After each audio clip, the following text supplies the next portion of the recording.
Hi guys, my name's Chris Smith. I'm an absolute beginner saxophone player. What I mean by that is I bought this saxophone 2 months ago and I've been learning it ever since, and I wanted to share with you some of the lessons that I've learned along the way, because it's easy to get frustrated when you first start something new. It's amazing how much progress you can make if you practice every day, but or practice often.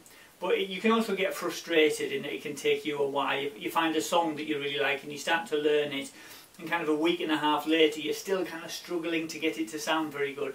So this is really just one of the lessons that I've learned over the past couple of months. And this one is, excuse me, number five of my lessons learned, and that is practice purposefully.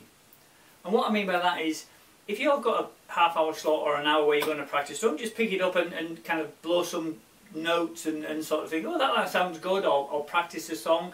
You kind of need to know what you're trying to achieve. So what I'm going to do is just explain to you, I've got a kind of 30-minute practice routine that I go through, and if I've got more time, then I can spend more time on each section. If I haven't got as much time, I'll kind of just prioritise just doing a few of the bits, but don't just kind of twiddle about. So the first thing I do in my practice session is just to kind of warm up, playing a few notes and then doing some long tones, some long notes. So one of my sax lessons learned is about your breathing and doing long tones, and that just means rather than just going do playing short notes, you're trying to hold a note for a long time. So for me, 20 seconds is about as long as I can hold a single note from one breath. And the purpose of doing that, firstly, is control of your embouchure, your lips and your cheeks and your throat and everything. Especially what I find useful is I've got a little app on my phone where I can see that if it's tuned correctly. So if I'm playing a C, it'll show me if it is a C and how close it is to a real C. But just by trying to control that, it's really good exercise for your embouchure. And also, because you're trying to hold it for 20 seconds or longer if you can, then that's really good for your breathing, and breathing's a really important part of learning to play as well. So that's the first thing I do some long notes, long tones. The second thing that I do is some exercises. So what I mean by that is I've got a workbook that I'm going through with my teacher. One of my previous lessons learned is get yourself a teacher. With my teacher, I just go through a few exercises with him in the lesson, and then for the rest of the week, so I have my lessons once a week, I then repeat those exercises myself, just by going through, reading the music, trying to play the notes, trying to get more smoother and kind of go through the whole exercises without making any errors. So that's the second one. So the first thing is doing your long tones, your warm up with your long tones, then your exercises. The third thing I do is some scales. So again, I kind of, not coming from a musical background, I wasn't quite sure of the value of scales, but I now kind of realise how important it is, especially with the saxophone. If you're going to do jazz and improvisation, knowing your scales and relating that to what key a particular piece of music in is really, really important. So I kind of practice scales. There are 12 major scales, there's 12 minor scales, 3 lots of minor scales, there's pentatonic scales, there's all sorts of different scales that you can learn.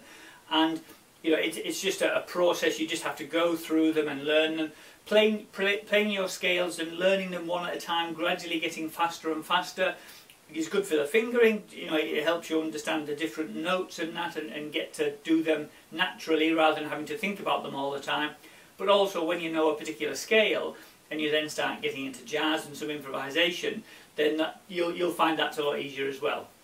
So that's the next thing I do. So long tones, my exercises from my teacher, my scales, and the last thing I do is practice songs. Now I've kind of got 2 groups of songs that I'm learning. So one is, if you like, songs that I've learned in the past that I don't want to forget. So I always, if I've learned a song that I want to keep, that I want to be able to play again, I'll run through that a couple of times just to make sure that I'm still happy with it, that it hasn't kind of got lost in the depths of memory.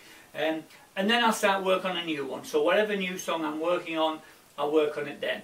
And that's the part that I really enjoy. Those last 2 bits, playing songs and learning new songs, are really enjoyable. And it's important to do those bits at the end, because if you do them at the beginning and then you're starting to feel a little bit tired after you've done your first bits, you probably won't do the exercises and the scales and the long tones, which are kind of the important but less exciting parts of learning to play. So that's it. So my practice routine is warm up with long tones, do your exercises, do your scales, go through any songs that you want to keep learning, keep fresh in your memory, and then you're learning your new songs. So I hope that was helpful, guys.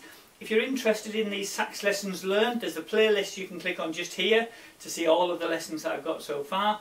If you're interested in following the whole of my journey, then you can subscribe to my channel just by clicking on this link here. Okay guys, thanks for all of your help and support, and I'll see you soon.